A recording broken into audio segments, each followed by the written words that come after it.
Hey everybody, this week's episode of the R&R Show is brought to you by Arcane Wonder.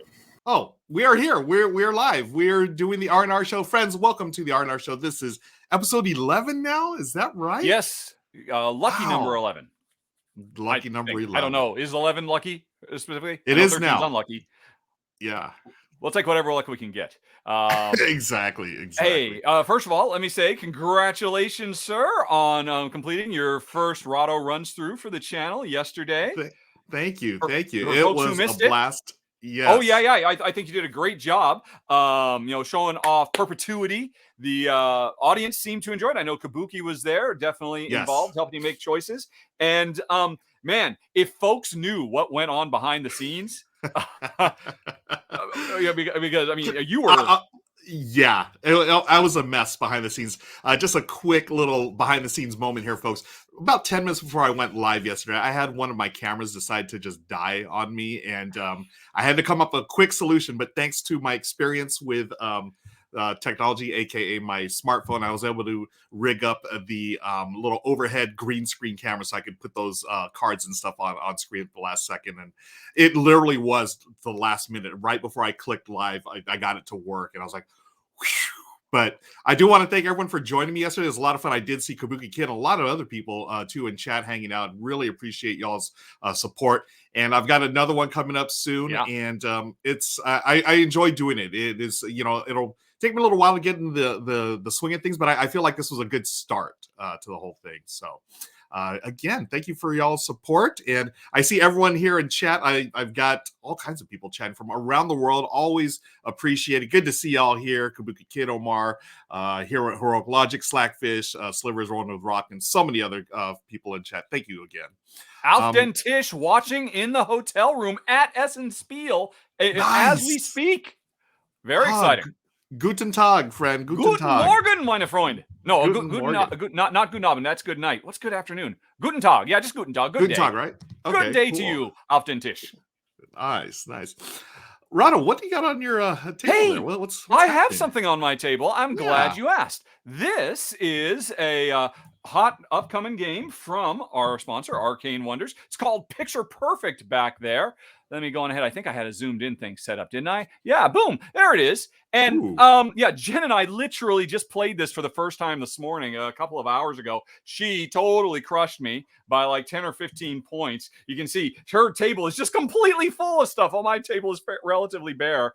But the notion of this game is really clever. It's kind of a fun little party game where as part of setup, everybody has a collection of these secret wants that your potential party goers have. Like lady in the purple dress wants to stand on the left side, wants to ensure nobody sees that cursed dog's face, and also wants to be in the third row.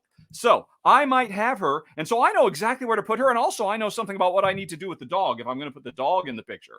And I'm doing it in secret. And, so I've got this for several people. You, of course, have your own. You're trying to set up your own, and there are other ones that nobody knows. And what we do is we go through a few rounds drawing all these different event cards that will make us switch these little envelopes or do auctions for them or steal them from each other, trying to get as good a picture as we can of what the perfect picture is going to be. Hence the name of the game, Perfect Picture. And, once you go through 6 rounds of, this kind of back and forth, you have your picture. And then if you want, this is totally optional. I've seen some people upset that they think, oh, you must use your smartphone and take a picture because that's how you score the game. But it's totally optional. It's just a fun little thing. But you basically go through, and it's actually, this is such a brilliant thing. When you're done, you take your backdrop, which is also hidden from everybody else, how you were laying people out, because that's important information. You flop it down like this, and then it becomes a score sheet, just like that. And you start scoring with a little summary of how you score everything, which it's a silly little thing, but I thought that was so brilliant when I saw that working in practice. Oh my gosh. And then you just go through all the different show of people. You don't necessarily have to put everybody in your party if you're just worried, like, I don't know where guy in wheelchair goes, because if I don't meet any of his needs, I lose points. So you're trying to, and of course, people are going to conflict. Somebody wants the dog, in the front row, or the dog wants to be on the table, but other people want the dog not to be seen. You've got this big potted plant that you can use to hide shy guest goers. If there's all kinds of really fun stuff. And it's just a silly, wacky, good time. Jen and I definitely enjoyed it, which is rare because a party-style game working for two doesn't come along very well. But for the two-player game, they up the number of auctions, and these are a really smartly done auction for two, which is a pretty rare thing where one player chooses, okay, here's what we're bidding on. The other player sets a price, and then the first player decides, well, am I going to buy it or are you going to buy it? Kind of, what is that from Pfister? Isle of Skye approach. It works really well. We had a very fun time playing it. And, it's on the table. I love that. I love that it's a party game that you can actually play it too. And that just, so Ronek in chat was talking about, they're definitely using their smartphone to take a picture. I would too. I'm all over this. Yeah, that's such a fun neat little option that you can have there. But yeah, that looks great. Well, I know this looks great. I hope people like it. Yeah, because when I was at Gen Con a couple of weeks ago, it was like a big played hit. It. Oh, sorry. Yeah, no, I didn't play it, but it sold out at Gen Con. I remember talking to Robert over there, and it was a hot seller. So I'm sure they're going to have plenty of copies. Well, I don't know. I'm not sure if they're going to have plenty of copies at Essen, but folks, I would recommend snapping it up because it is selling like hotcakes. Yeah, it's a silly, sharp little game, and I suspect it has a good future because I think it came out last year in German, and so Arcane Wonders is bringing it over to the wider audience. And I know the original German version has, I think, 3 expansions for it already. One that puts movie star in here, and another one that lets you go above the 4-player count, so you can go up to 6 players. I think it's a 5 to 6-player expansion, and I think there's another one where thieves show up or in the picture, and you're trying to worry about that too. I think this game is already pretty cool right out of the box, and I think it's got a bright future for it as well. I believe that's so much that we're going to be giving away a copy of it. What? A copy of it? Did you like that smooth transition? That was brilliant, man. It was terrible. It was awful.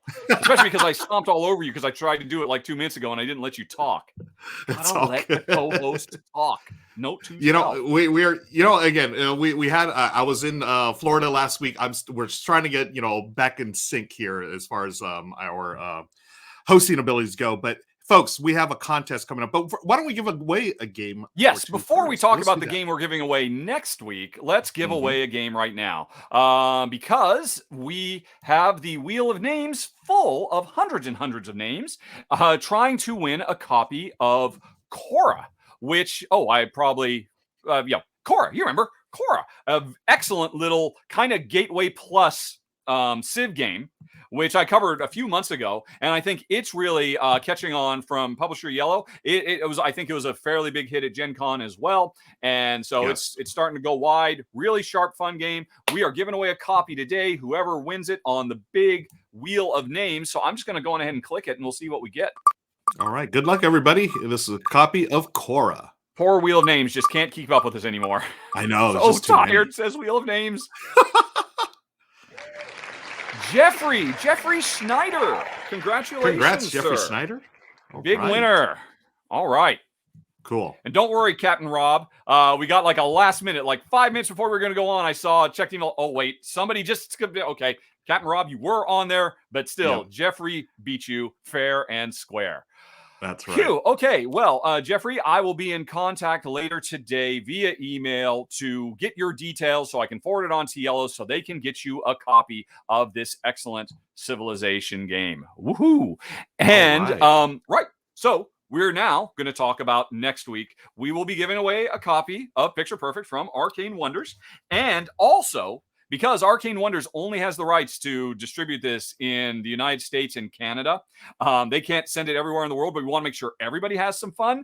We got an extra bonus for you folks. Thanks to the fine folks at Yellow, we've got another copy of Cora to give away.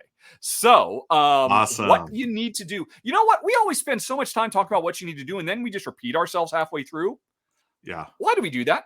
Let's just say, folks, here's what's going to happen. At some point during this episode, either Ruel or I will drop a secret word.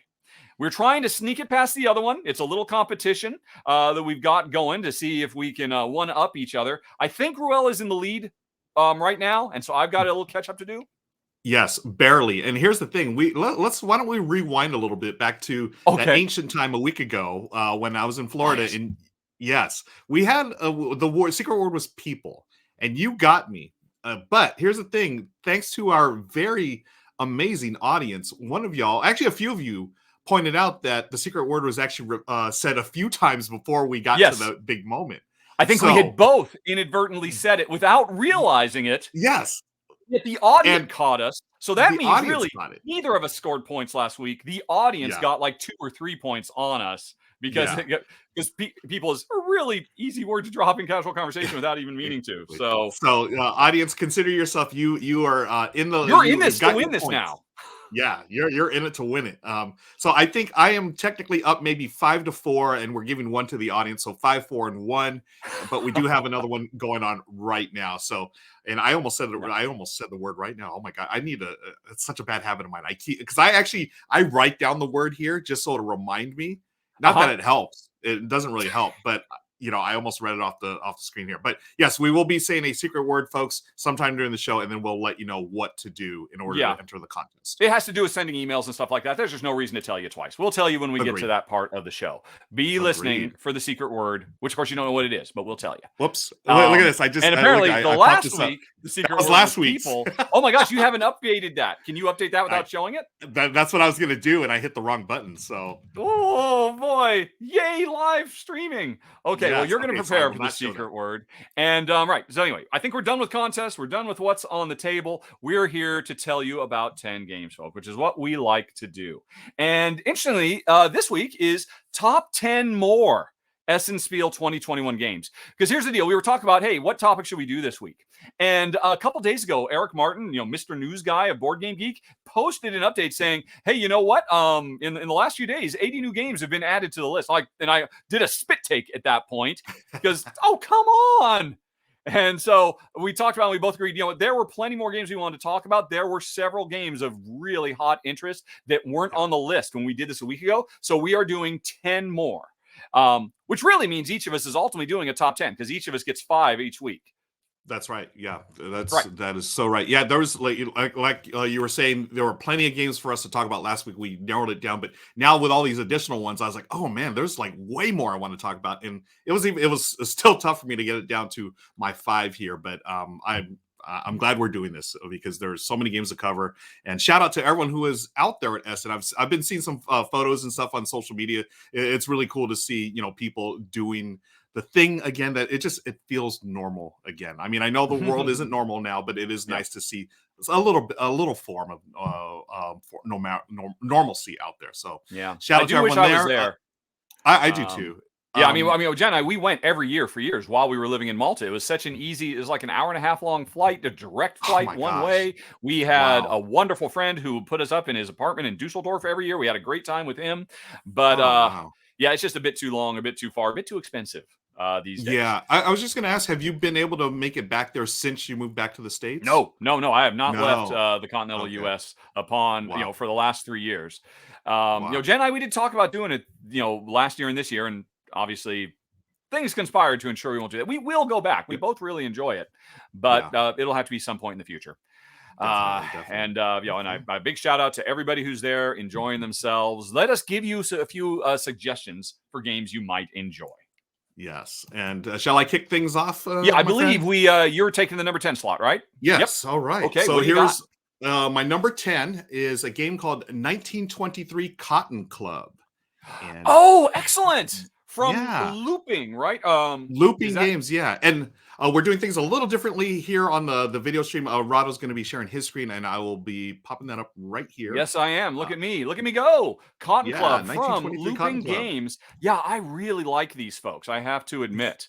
Yeah, and I wanted to ask you about this. So the game, it's based in 1923, around the time of Prohibition, right? So that's when in Harlem, New York, historically there were speakeasies, and you go there because drinking was technically illegal, but you could go to a speakeasy, have drinks, and in this particular part of the U.S., they had music, and it was a thriving scene for that part of New York. And this game is based on you running your own speakeasy club. Right. And It's a worker placement game. I was drawn to it immediately because of the unique theme. I can't think of any game that has taken on this theme, and I love the artwork here.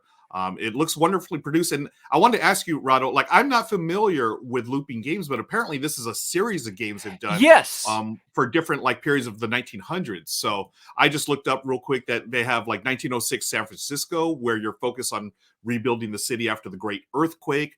1911 Amundsen versus Scott, which was the race to the south, first people to get to the South Pole. So I think it's really neat. They're taking these different types of themes and using different mechanisms to, put that into the game and stuff. So this one caught my eye immediately. Yeah, I agree. I seriously consider this because I've played a couple of their previews. I played the Asmund Scott and I played the San Francisco, and I desperately want to play 1987, the Channel Tunnel.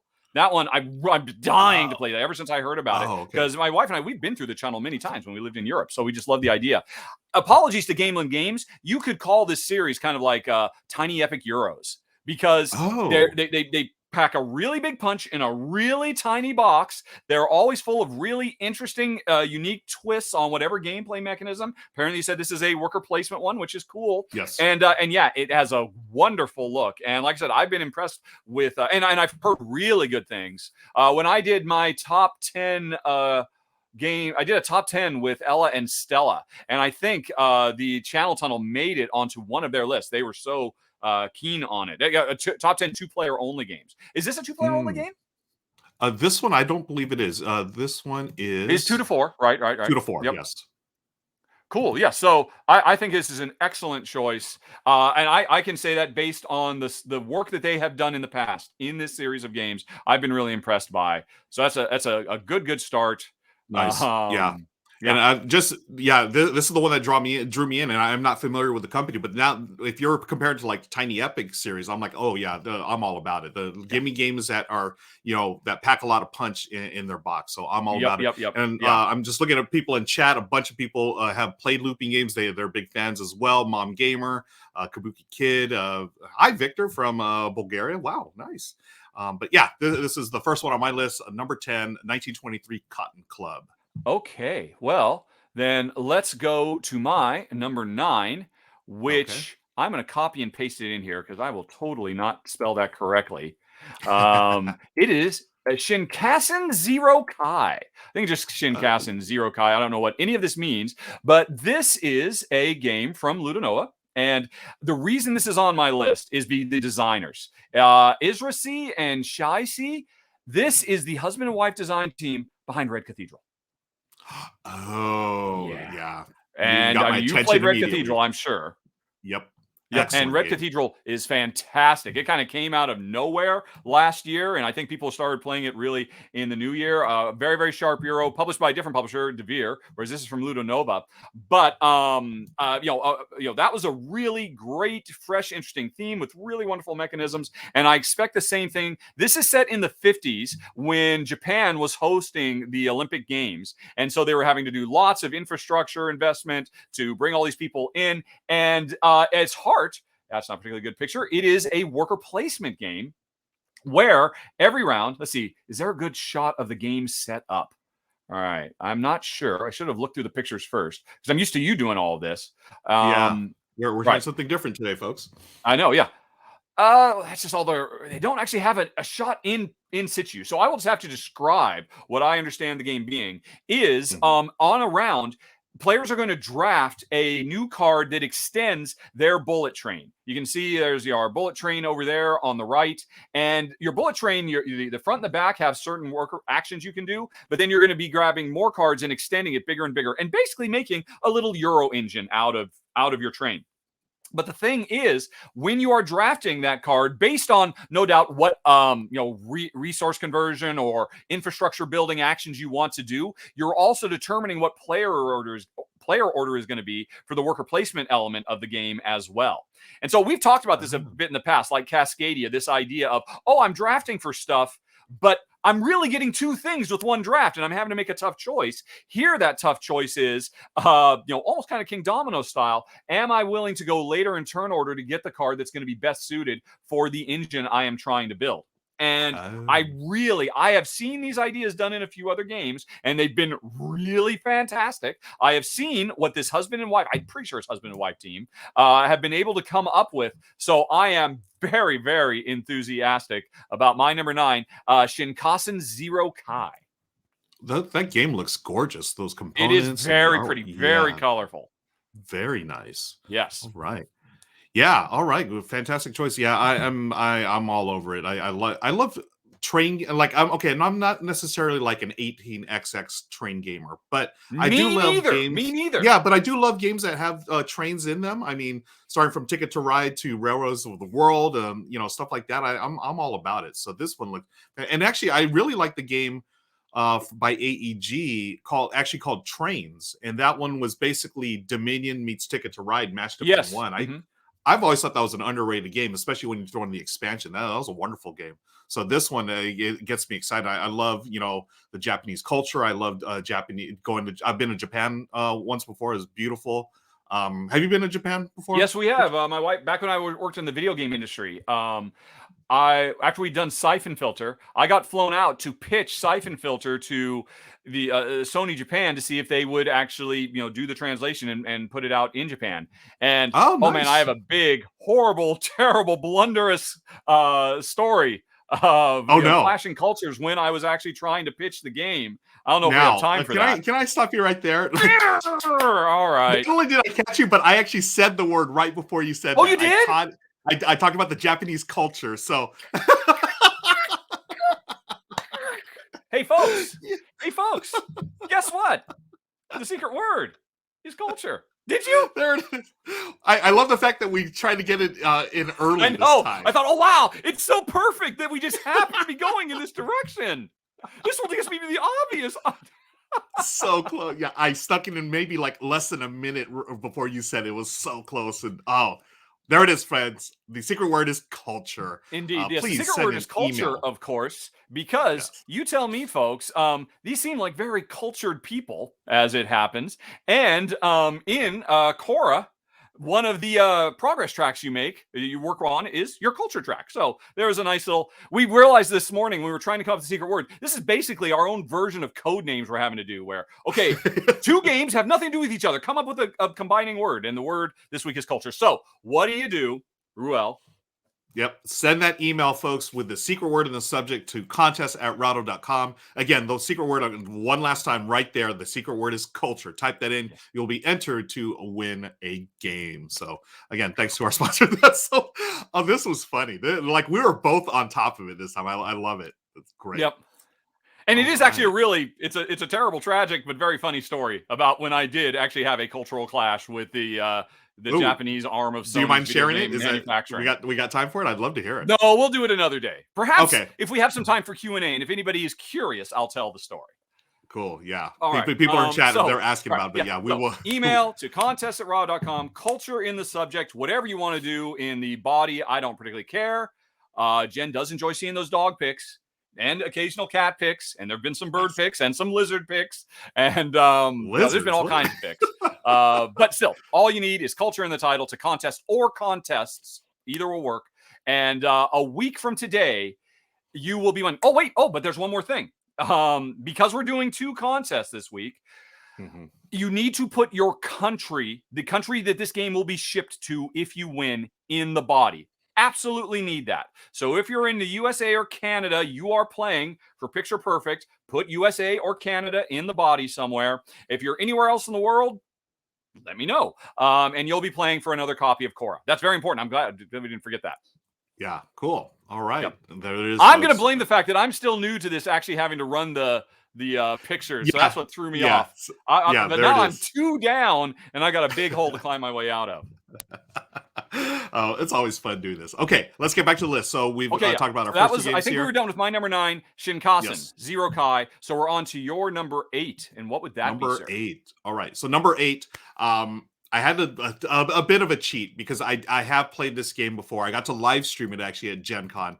It is my number 8, Luna Capital from Devere Games. Okay. And I threw it on here because I love this game so much, and people at Essen, you're going to be able to get a wonderful game of tile laying. You are building up the moon. Basically, you want to be the capital on the moon, and it's got this fun little like sort of retro-y theme to it, where it's like 1977 or something, and we fly our people out there, scientists, builders, and publicists, and so forth, in order to build up your city, and you want your city to become the capital because that's where it's going to be at. And what you're doing, we were just talking about that sort of like double tile lane thing of Cascadia. Yeah, this has got something similar where you lay down your construction cards. And then on top of that, you're also drafting little tiles that can have buildings, or they could have other things on there. But here's the thing. What I loved about the construction cards, as you lay them down, you can do, I think it's a row of 3 and a 3x5, I believe. But those must go in ascending order. So if you have a construction card of 1, you can't put, or a construction card of like a 2, you can't put a 1 after that. Yes. It's got to go in ascending order. So it's got this really neat combo of welcome to, and then a classic tile laying game. And as you can see the pictures there, it works wonderfully. I live streamed it, and I ended up saying this is going to be one of my favorite games of the year. Honestly, it's wonderful. I love this trend of tile laying games that are sort of redefining the genre. Rather than just the old school Carcassonne, let's just put a tile and try to connect things. These add like a spatial element, like you want certain tiles to be in a certain shape, or you want to collect certain tiles of different types, like, this one's going to collect all the water, this is going to convert water into oxygen, stuff like that. So you've got multiple layers of decisions to make, like, do I go for the spatial element, or do I get the set collection? Is there a way I can do both? Just a wonderful game, and that's Luna Capital from DeVere Games. I would totally have put this on my list, except I already put it on we've had this on a top 10 list for Gen Con. Did we? Yes, we did. This was like my number 3 or my number 5. Oh my gosh. Yep. Oh man, I got mixed up. What this means is, when I'm talking about my stuff, Will's just thinking happy thoughts, I guess. I'm too busy trying to get the secret word past you, I guess. There you go. Yeah. You got your game face on at all times. Wow, did I? Everything you just talked about, I was super stoked about it too, and I was really jealous when I saw you getting to play it at the show. And so you're just reinforcing that I made the right call back in August when I put it in my top 10 for Gen Con. Wow. I cannot. Wow, what a brain fart on my end. But hey, it's still a wonderful game, folks. I mean, trust. If I'm still talking about it months later, it's wonderful. So that's Luna Capital. That is my number 8 on the top 10 more Essen Spiel 2021 games. Let's move on to number 7. Yes, sir. What do you got for us? Hopefully, got something that I haven't talked about already. We'll see. Yeah. I'm pretty sure, because I actually pay attention. I knew that was coming. I kid. I deserve it. But my number 7 is Corrosion. And I'm not sure if this was actually on when we did this a week ago, because I probably would have made my first list as well, because I've been super stoked about it ever since I saw, I think, Man vs. Meeple talk about it a few weeks ago. They had a prototype. It's from Deep Print Game, but also Capstone Games, if I recall. Yep, Capstone Game and Pegasus Spiel. I definitely want to play this game. Let's see. There aren't many pictures, but there was a very nice teaser video. So let's just bring that up. Cool. All right. Yeah, that'll look nice. So this is, I guess, a steampunk style setting game where we are building several different engines, drafting tiles and putting them around our board to combine them to be able to do like little 1, 2, 3 combos. And we're also drafting to get, I think, engineers. But the central board that we own, we can rotate it. And what that means is wherever it rotates to, we will activate all the tiles that it's pointing to be able to run one of our 4 engines, I guess, and, supplement it with our engineers and whatnot. But the problem is every time we run a wing of our engine, it starts to corrode. The whole game is a war of attrition where you are trying to get the most use out of the engines that you've built before they just completely rust away to nothing. And I love that idea that, okay, well, I want to run this right now, but then I will lose these portions of it. And I really need to get this other piece in there first. Do I wait? Do I do later? So it feels like there's probably a lot of really interesting, intense decisions to make. It also looks like it's got a really great presentation. Again, Capstone Games, I mean, they are, They are on fire. El Fuego. They are on fire. Yep. They just have not missed a beat for games that have been coming out nonstop. And I mean, also, shout out to Deep Print and Pegasus also publishing it. But yeah, I am super impressed by this game from a first-time board game designer who is apparently a mathematician in his day job. So the mechanisms are going to be tight. And Yes. I loved he had a little story. He's like, just a few years ago, one day I started thinking about Rust. And I decided to make a game about it. And so we have it now. It's my number 7, Corrosion. Wow. I can't say I've ever uttered that phrase. One day I was thinking about Rust, but that's why I'm not a mathematician. But I love this whole thing of trying to get the timing down. Those games always like burn my brain, trying to get the timing right to trigger certain mechanisms and so forth. So this one looks fantastic. Yeah, it kind of gives me a Queen's Architect vibe, which is definitely a game that flew under the radar, but should have gotten a lot more love. Yeah, I think it's going to be pretty cool. Mom Gamer points out pre-orders are open at Capstone Games right now. I don't know if Mom Gamer is getting a little something on the back end for that, but if so, well played, Mom Gamer. All right, Mom Gamer. All right, so that was your number 7. Yes, let's move on to my number 6. And my number 6, it is not actually available yet, but they are demoing it at Essen. Okay. It is CoraQuest. CoraQuest. That was Cora with a K, or no? It's a C. Isn't it? It's CORA Quest, and I believe it's all one word. This was kickstarted last year. I actually backed this on Kickstarter myself. It's Dan and Cora, a father and daughter team. You may know Dan. I believe Dan Hughes from the Dice Tower. He does videos there with his daughter where he play games. I fell in love with the theme. It is a dungeon crawl, but it's very family friendly. I mean, look at this artwork, and I love the story of how this came together. Him and his daughter were just they play a ton of games, and you can see there that the art is done by kids. They put out a call for. Are you serious? I did not know that. They put out a call worldwide, and I think some of this has been refined by other artists, but I imagine for the most part, yeah. In comic parlance, they got some high quality inkers to work with the. Exactly, the inkers, yes. But yeah, it's a gateway level style dungeon crawl, a cooperative game. You go in, get all the baddies, and get the loot and stuff. But what really attracted me is that there's like a little campaign as well. And because the Kickstarter did so well, they unlocked a bunch of goals. Like there's one story in there by Paula Deming and Matthew Jude. Y'all know them from Things Get Dicey. Yeah, they actually created their own story. So we've unlocked that as part of the Kickstarter that's on there. And you can see, there's some of the wonderful art by all the children from around the world. Art then turned into the final art. Yeah. That is so cool. I did not know about that portion of this game. I think that's what really drew me. It's just it really was like this family oriented style game, and not only the game itself, but just the creation of it. I love the fact that he and his daughter worked on this together as a project, and it's become a real thing. So they have the pre-production copy at Essen right now. It was supposed to be released this November, but hey, you may have heard of something called the Great Shipping Crisis of 2021. So I think I have heard of that in passing. Yeah, so it may or may can't not seem to stop talking about it, like they have problems or something. Like it's hard to make games. Yeah, what's going on? So that they may push things back, but I'm still super excited about this one. That's CoraQuest from Dan Hughes and his daughter Cora. Oh, that is lovely. I just knew that Dan had co-designed a game with his daughter, and it had a successful Kickstarter. But that was just the beginning of the story, and that is incredibly heartwarming. I love it's it just reminds me of the sense of community that we have in board games. And even though the pandemic's like throwing a big old monkey wrench in the middle of things, the community is what it's all about. I mean, all these things that we're looking at right now on screen, all the little figures, those are based on actual kids' drawings from around the world. They built up the CoraQuest community as they were kickstarting it, and they said, hey, tell your kids to draw stuff, what they want to see in a dungeon and what they want to fight or be friends with or whatever. And that's what's created. I that always blows me away that they made this happen. So that is lovely. Yeah.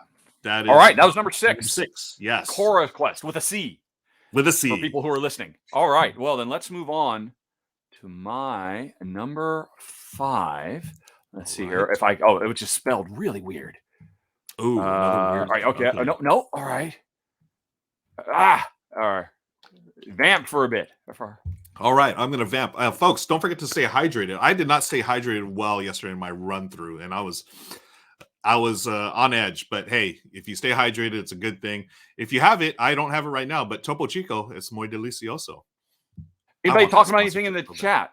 I can't find it at all. Okay, why am I in charge of this? Time. Who said I should do this? I love the fact that Stacey Arvidell said it. CoraQuest drew me in. Right, good one, Stacey Arvidell. Well, that is very good. Very good. Let's see what else I we don't got understand. here. This game has completely disappeared from the database. Oh, it's not in the preview anymore. What the heck? Did they? Oh, okay. I found it. All right. Shout out to my friend Daniel. Apparently, they spell the word fruit differently in Spain, and that was my problem. How are you? It's I'm showing this live right now. Frutticola. Frutticola. Yeah, which is or Frutticola, which is how I would pronounce it in English. And now here's the deal. I'm sure you saw this on the list, on the geek list, and you saw, this is the art. This is the box art. Yep. And you probably kept going.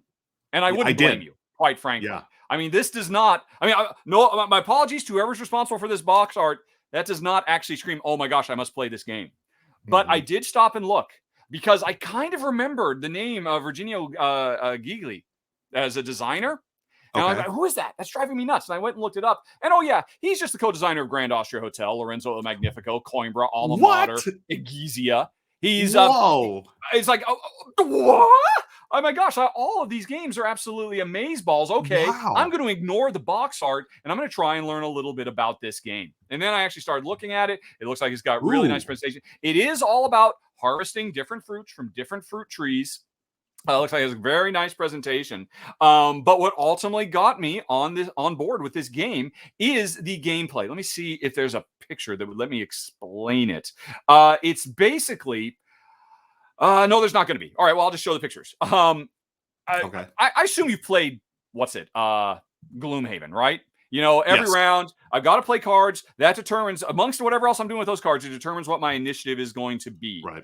And then everybody reveals at the same time, and they're like, "Oh my gosh, you're going faster than me. You're going slower than me." That takes that idea and this kind of simultaneous action selection where everybody takes a card from their hand, reveals at the same time. The card says what turn order is going to be, but more importantly, seeing if I can find one of these cards, it tells you what workers you are going to be able to place this round in this worker placement game. Okay, none of those pictures show it. There is a video though, so I'm going to go find that video because the video really helped me quite a bit. And hey, shout out to whoever put it together. Which one was it? Oh, I see. Thinker Themer. Did they play it?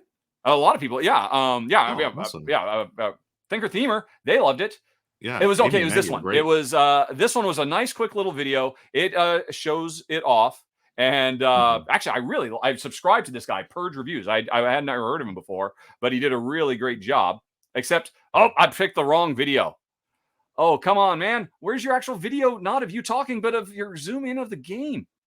Alrighty, so that's William. That's it. Okay, how to play. I watched this little how to play, and it instantly sold me on the game. Putting aside the project log. There it is. There's one of the cards. So you play this. Okay, well, that's going to be really slow, but I'm going to get all these particular workers to come out, and I'm going to get this special power. And so you are constantly having to judge what's more important to you. Going fast, getting to the board first, because it looks like it's a tight little worker placement game. Those spaces go quick, but I won't get as many workers. I won't get as cool a special power. Or do I say, no, that's fine. I'm going to go last. And hopefully the worker placement spots I want on the board are still there because I'm going to do a ton of stuff. And the stuff you're doing, the worker placement kind of gives me a viticulture vibe, quite frankly. Where you're harvesting the fruit and you're turning it into fruit drinks rather than into wine, going through the production process and all of that. And and so and there's lots of different things you can do. You can get these upgrades for your infrastructure and all of that. All the worker placement stuff sounded nice and interesting and solid. But the Wow. combination of what I didn't realize, one of my favorite designers of all time, when I actually looked and said, oh my gosh, you worked on all of these games, plus this really interesting initiative system. Plus, I didn't mention all workers are not created equal. You have different types of workers. So if you get the right workers and you get to the space you want, but you don't have the right worker to get the bonus out of that space, that's another level of complexity on top of what looks like just a really simple little trifle of a game. But I suspect actually has a lot of hidden depths, and that really shouldn't come as a surprise considering, oh, I forgot to make this big screen, full screen, considering the design pedigree behind it. So yeah, that box art really kind of shooed me away, but when I actually dug into it, I was very, very intrigued, and I really want to play this because I can imagine the tension every round of revealing, I was a 6. Why you're going to 5? How can I? I mean that same kind of that build up and release that you get in Fresco or Dungeon Pets or Gloomhaven, you get it here tied with a really beautiful presentation. Lots of cool little plastic fruits and all that makes Frutticola without an I, just Frutticola, my number 5 of the show. Wow. When I was guilty of just, zooming by it when I was we were prepping for the show. The last thing I would have thought was that you would compare it to Viticulture or some of these other games like that. Now, like my ears are like totally perked up. Like, oh, now this looks freaking fantastic. I am all over, but now this looks great. Yeah, I mean, the trees themselves are special. Yeah. I mean, they're like randomly designed what the tree generates, but then you put it on a different ground piece. So the trees and the bushes are randomly generated every single time you play too. Lots of really cool ideas. Nice, classic 50s vibe to the art. Yep. And definitely, if I were at Essen, I don't think I'd leave without a copy of Frutticola under my belt. Very nice. All right. Not a good place to put it, but you get the idea. Let's move on to my number 4. Now my number 4 is basically a re-implementation of what I consider a modern classic. And my number 4 is Welcome to the Moon. So okay. I love me a good roll and write, and Welcome to is definitely one of my top 5 roll and writes of all time. I liked Welcome to New Las Vegas. I felt like show it to him, folks. I felt like it was still sort of a little clunky, but Welcome to the Moon, this intrigued me because of one thing. It is a campaign game. It's got a campaign to it. It's really interesting. It's taking the classic flip and fill or flip and write mechanism. You have the cards. You're going to fill them out on your little rocket ship there. But it's got a campaign. And because it's got a campaign, they're not really divulging what's happening because there's going to be a bunch of new mechanisms as you go. I'm assuming they're going to take some of the stuff from New Las Vegas and also while keeping the main game intact, but they're going to be adding stuff as you go. I think it's is it 8 adventure sheets that you go through? That sounds familiar. Yeah, I believe, because I was really intrigued by the I mean, Welcome to. I'm actually really surprised that you're throwing it a tiny bit of shade. I thought it was actually a really wonderful flip and fill. I mean, and people love it. It's gotten so many little mini expansions so far. Yes. No, I do love it, but you know what? I love cartographers a little more, and I know I think I think we're on the opposite side of that. I think you like Welcome to more than cartographers, correct? I would agree with that 100%. Yes. Okay, yeah, and I like cartographers more, but Welcome to the Moon. Welcome to is if I threw some shade, I do not mean the shade because this is a wonderful game. I've played it dozens of times, and I am so looking forward to this. I just realized I've got 2 games about the moon on my list. I guess the moon is hot again. I got Luna Capital and got Welcome to the Moon. So perhaps I am being drawn in by the culture of the moon or whatever. To quote, there's that word again. Don't call it a comeback. I mean. The moon is hot. The moon has always been hot, man. Come on. So yeah, that's my number 4 game. Welcome to the Moon. I believe from Deepwater Games. Yes. Yeah, very, very cool. I definitely considered putting this on my list too because my wife loves Welcome to so much, and the idea of a deeper version of it, a slightly more gamer geeky version of it with a campaign you can play through. Yes, please. Yeah, all about it. Yeah. So that is my number 4. Welcome to the Moon. And I'm curious. Right. I'm wondering where this franchise is going to go. They've got so many different opportunities to go, and it's obviously an evergreen title for them. I'm curious to see where else they go. But first, we're going to go to the moon, and then we'll get back to that. Well, let's stay amongst the stars with my number 3. I've already got it on screen. Oh, Astrum. Oh, yes. Now, honestly, I'm surprised I'm talking about this because honestly, I thought this would have made your list. For folks who don't know, what we do is each of us come up with a top 10. We send it to a mutual friend, and he kind of culls that and turns to ensure that we don't have crossover. So sometimes when one of mine doesn't come back, I kind of think, oh, well, might be doing that one. And honestly, I thought this would make your list, but oh my gosh, it's so pretty. It's so pretty. Let me show you how pretty. Oh, it's so very, very pretty, my precious. This is a relatively abstract game about mapping the constellations in the nighttime sky.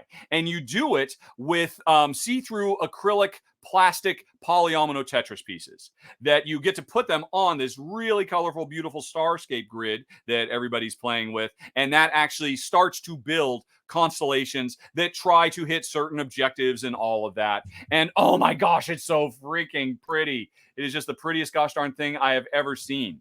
And I've always kind of personally stayed away from abstracts. They've just never really done it for me. But earlier this year, I discovered, and I'd not known this for years, my wife loves abstract games. She absolutely adores them.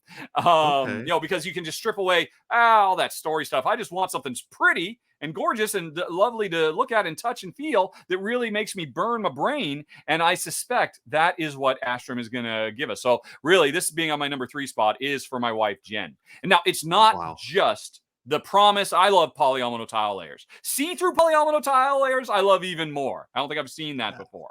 But that's not all. This is from publisher Cosmodrome. And that is a Russian publisher that has been so on fire lately. And it's from the Russian designer Ivan Tuzovsky. You might not recognize his name, but you'll recognize his work. That is the designer behind Aquatica. Ooh. Yes, indeed. Aquatica is freaking nominal. And so I have nothing but boundless enthusiasm and excitement for my number 3, Astrum. I'm going to be perfectly honest with you. I don't know how this game got past me. It totally flew by me. I put this on my list thinking, I'm not going to be talking about it because it's probably going to be your number 1 of the show. Yeah. And if I would have seen it, it would definitely be my number 1. That looks like everything I love about games. It looks pretty. And just like Jen, Michelle and I, we love polyomino games, abstract games. We enjoy them. I want to shout out my friend Amanda Panda. She also enjoys them as well. But oh my gosh, clear acrylic polyominoes! I am sold, my friend. I know. Why did it take that long to get there? I mean, we've had clear see-through tiles and stuff like that over the years. Yeah. Oh my gosh, that looks fantastic! Wow, great choice. It is drop dead gorgeous, and from a designer and a design crew, a publisher crew, they definitely know what they're doing.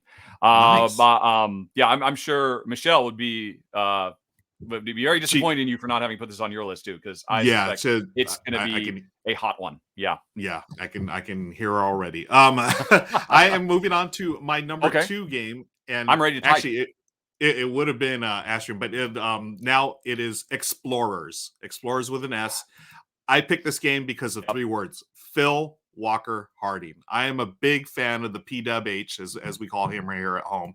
PWH, Phil Walker Harding, Explorers.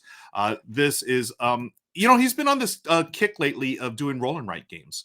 And yet another roll and write game that I have here on my list. But this one, so he's done Silver and Gold, and he just recently did Super Mega Lucky Box.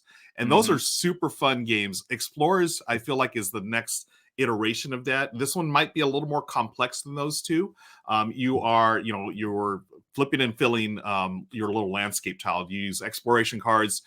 They're going to tell you which landscape or terrain to X out. And as you X those out, you're going to get, points for certain treasures, I guess. And then you're going to expand your territory.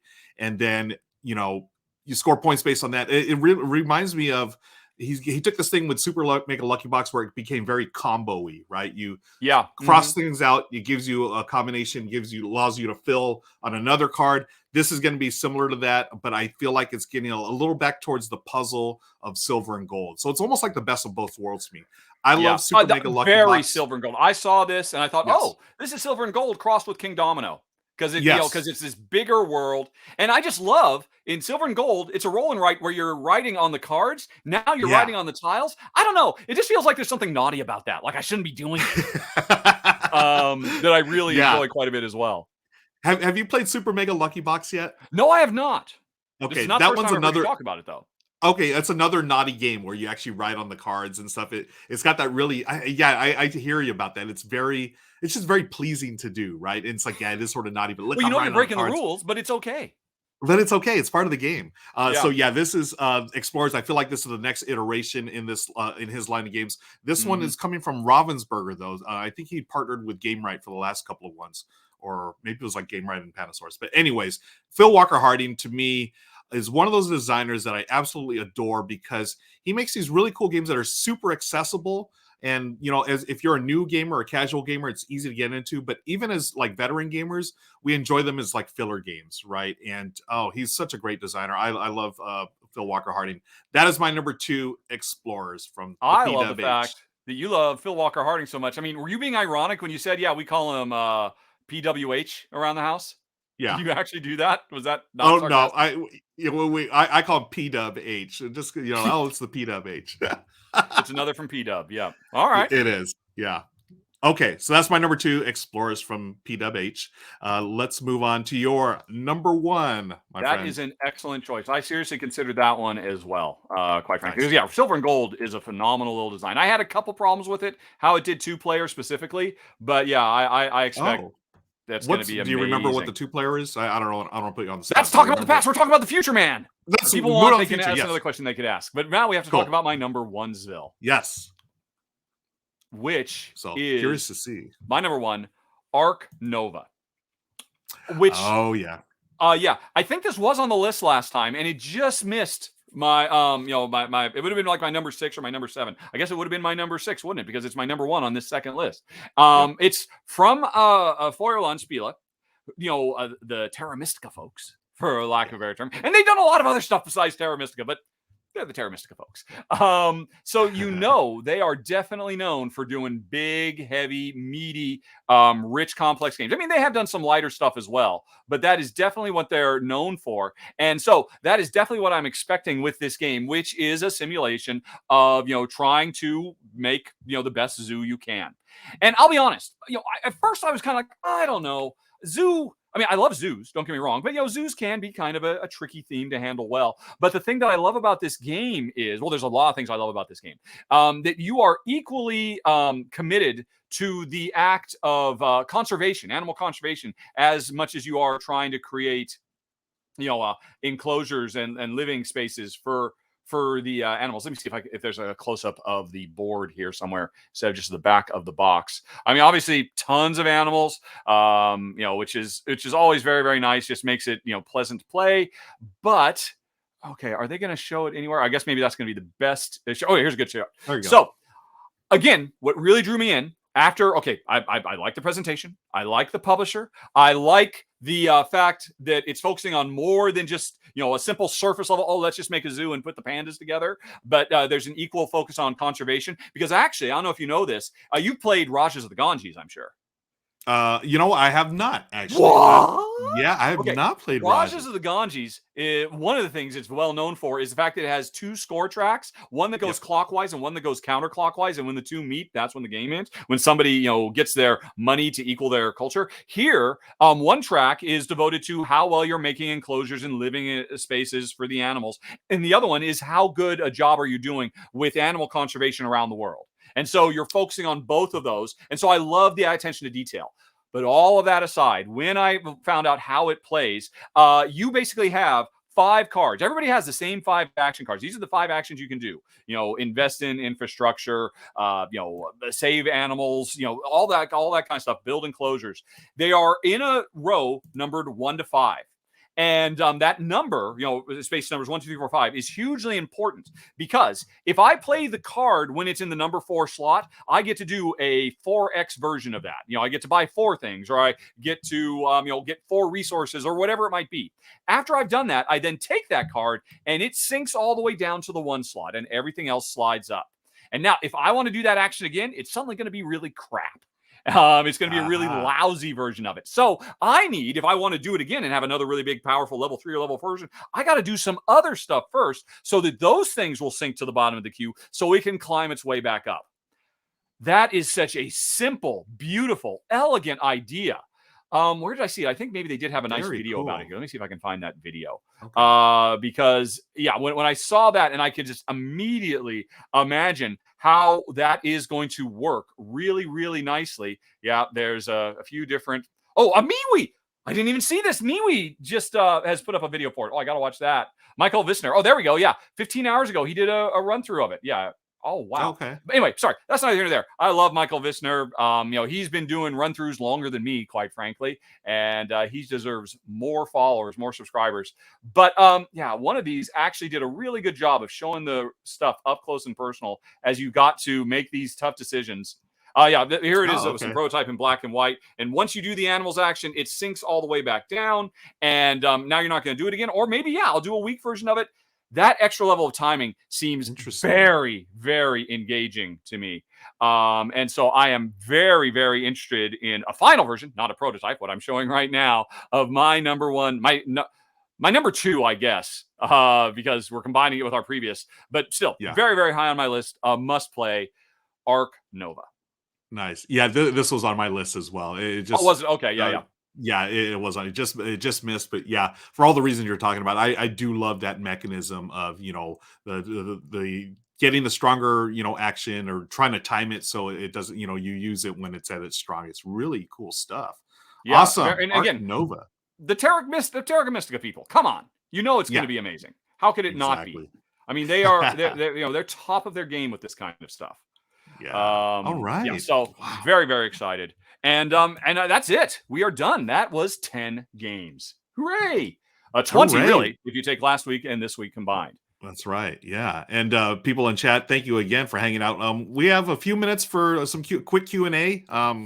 We got a few minutes. Yeah, I think we got a couple. So does anybody have any questions? Yeah, let us know, friends. Kabuki Kid says, don't feel bad, Ruel. I have still not played Rajas either. And I was just going to bring this up. The reason why I haven't played Rajas is the one time I saw it on the table, it was not colorblind friendly. So I need to find really? Oh, yeah. I think it's the dice, the some of them are really similar. So I need to find a copy that is a little more friendly. Kabuki Kid's asking, so that Culture Clash story, do we have time for the story? I figured. I tried to throw out David S. Pumpkins, any questions? And I knew it was coming. Okay, so here's the deal. Yeah, Siphon Filter was a big hit in America and Europe. And originally, I don't think the Japanese market had been interested at all. But because it was such a monster hit. And by the way, for folks who don't know, in my former life, I was a video game designer. I was the lead designer on Siphon Filter 1 and 2, amongst many other games. And so, Sony America, which was called 989 Studios at the time, I think they're now just called Sony SEEA, decided, okay, we're going to make a pitch and let's have the kid go. I was still in my late 20s at this point. And so Jen and I, we got flown over. It was not, unfortunately, first class or business class, but that can't complain. We got flown over for free. We got to spend a week in Tokyo, and it was one of our best vacations we've ever had. I mean, we fell so hard in love with the culture and the people and the sights and the sounds and the smells, quite frankly, good and bad. Oh my gosh. But yeah, we had an amazing week. But why I was there was to go and pitch the game. Because at the time the thought was, well, look, it's a big success, but why are Japanese players going to want to play this game? Because this was back in the late 90s. The video game industry was very different. So anyway, they were terrified of me going, because I'm just a big, loud motor mouth, and there's going to be some kind of really horrific culture clash, maybe. So I actually ended up getting quite a crash course in proper decorum and how to comport myself in business meetings. And one of the things they taught us about was the art, the ritual of business cards. Because what you're supposed to do is you go there with your business cards and you hand out your business cards to everybody. And when somebody, if you're ever done, I'm sure this is still the case. If you're ever in Japan and somebody hands you a business card, they actually go like this. Mm-hmm. And you're supposed to take it like this, look at it, look at them, look at it again, and then put it on the table. And what you're supposed to do is, zoom out, if you're in a big meeting like this where everybody's handing out business cards, which is definitely what we did. Right, there we go. You put everybody's business cards out here, and it's a sign of respect that you care who the person is. It's all about respect and all that. And so I did it. I nailed it. And then we had a really good pitch. And the game ultimately did end up getting published, but not by Sony of Japan. Somebody else picked it up. Because here's I'm riding on high 9. I'm getting every single thing perfect. And we get up, and I do the goodbyes, the slight bow, which I had to practice as well. And I walked away, and we're out on the street, and we're saying, "Oh, that's a great job. It's a great job." And you got your business cards. And I'm like, huh? I'd left them all on the table. Oh no! I had just walked away and just left them there. Oh my gosh. And it was a signal of my shame that I clearly didn't care or respect who I was talking to, that I would literally just walk away and leave all those business cards on the table, just laid nice and neat in a little. Everybody else's were gone.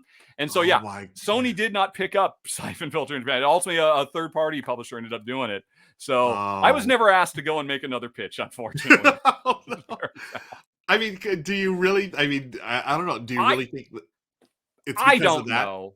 For comedic, I mean, it is true that Sony themselves did not publish Siphon Filter 1 in Japan. It was published, I don't remember who. And I'm sure there were all other kinds of issues. I mean, it was a hard sell because at the time, I mean, everybody thought, oh, Metal Gear Solid, that's an anomaly. Nobody cares about this kind of stuff. So, that's my big story. And for years, my peers would not let me live it down. Business card jokes and stuff like that. Oh my goodness. Wow. What a story. Well, thanks for sharing. Much appreciated. Wow. That's crazy.